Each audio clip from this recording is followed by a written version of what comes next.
Each day is a new day.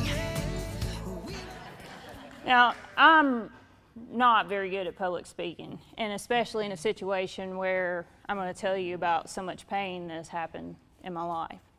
But, you know, like Brother Harold said, God has opened the door for us to come in here to share with you the hope that comes from the pain. I'm not going to go too much back into my history, upbringing. I was an alcoholic and a drug addict. And as a result of my drug addiction and the fact that I was trafficking in crack cocaine, my 6-month-old daughter, I have 3 daughters, and I had been up for 3 days on a crack binge. My youngest child's father had been up for 5 days. We came home, and my mother brought her over to the house, and our body shut down on us, basically. We were exhausted. I went in my bedroom to lay down, and he was going to watch our daughter. Her name was Brooklyn. And when I woke up, we were going to switch so he could get some sleep. Well, that didn't happen. I went to sleep at noon. I didn't wake up till 8 o'clock that night, and my daughter was dead. As a result of that, of course, I was charged with her death. I lost custody of both my oldest daughters. They were 4.5 years old and nearly 3 at the time. I pled guilty to second-degree manslaughter. I acknowledge that if I had not been getting high, I would have been able to take care of my daughter like she deserved to be taken care of. Over the years of my incarceration, my daughters, of course, they were put into the foster care system. I have, like I said, 3 daughters by 3 different men. That's a whole nother story. My 2 daughters that were living, their fathers signed their rights away. It wasn't nothing to them. So these children were put into the foster care system. And throughout my incarceration, I ended up getting my rights taken away, and they were eventually adopted. And I had a no contact order placed with them. Like I said, I got a 12-year sentence. I sat in my county jail for 3 years, and I went to KCIW. I'd like to share with you, I was on one of the first buses that came into WKCC when they switched over to women.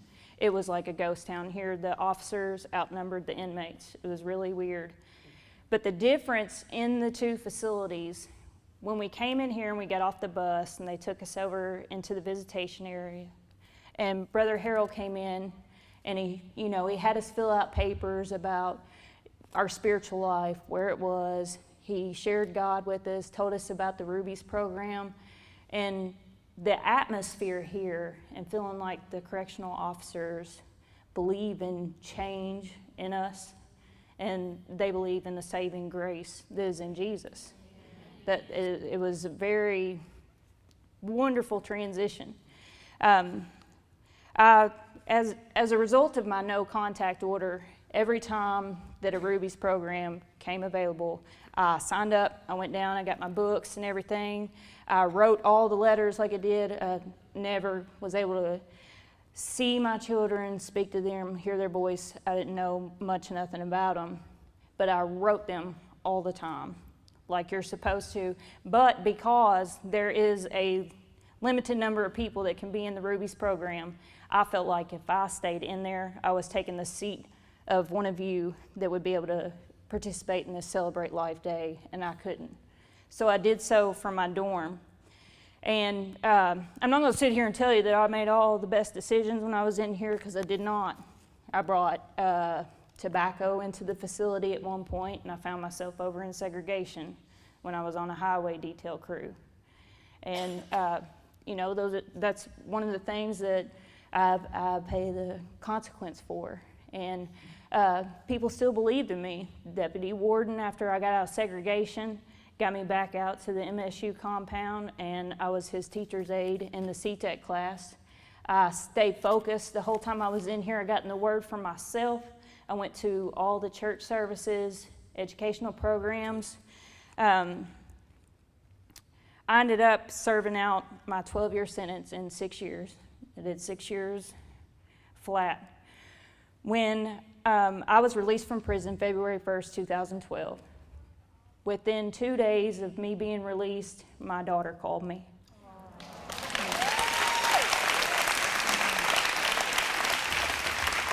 What I did not tell you, because I did not want to ruin the surprise, is that 2 weeks before my baby passed away, my uncle and my aunt that I didn't have a lot to do with because they were Christians and they were, living the right life, and I was in a negative lifestyle.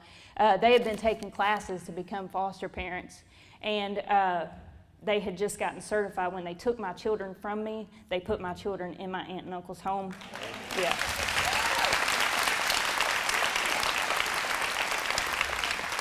And that's literally a kingdom story. The state of Kentucky did not know that that was my family.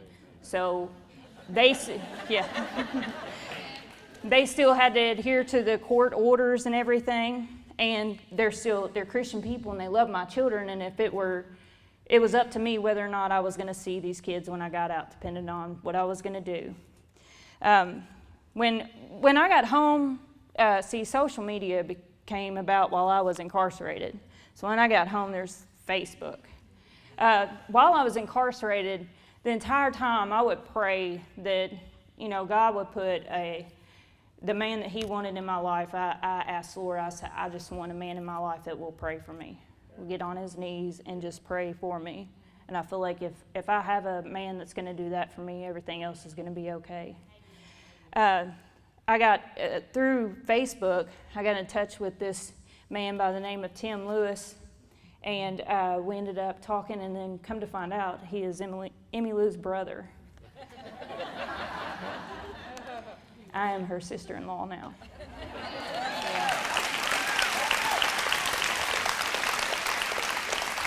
My husband has a son and a daughter that are the exact same age as my children that do not have a mother. She walked out on them when they were infants, leaving them with him. So not only was I reunited with my children, I also have 2 other children that I raised as well. As soon as I was released from prison, I enrolled in college. 2 years straight, I've not taken a break, not for summer school, nothing. I get my associate's degree in December. I have a 3.7 GPA.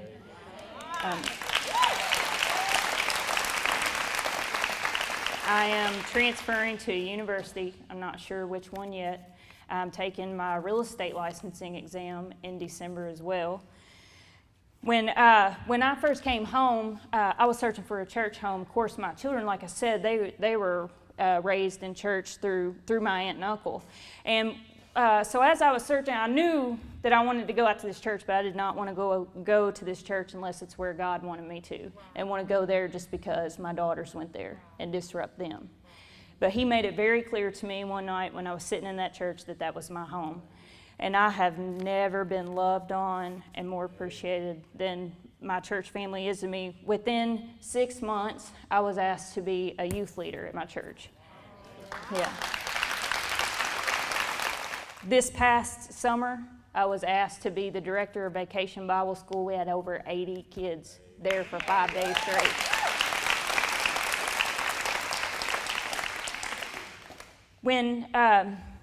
When I was incarcerated, where I began to see Christ that was in all of you volunteers. When you come into this facility and you are sacrificing your time to share the love of Christ with me, who you do not know and who society frowns upon, that right there is Jesus to me. That's, yeah.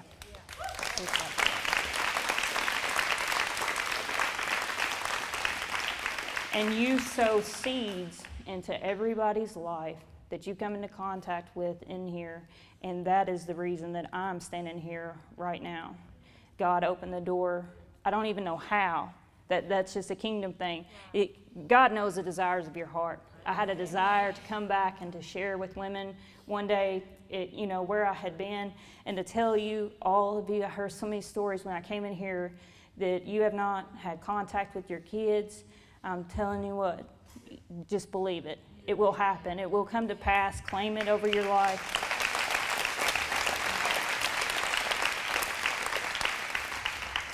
And just continue to believe in yourself and, your worth as God sees you. A lot of times in my hometown society, I struggle sometimes, in the community and things. And every time the enemy tries to get me down, I say, he is a liar, as we all know. And I speak it out loud that I'm a highly favored daughter of the one true King.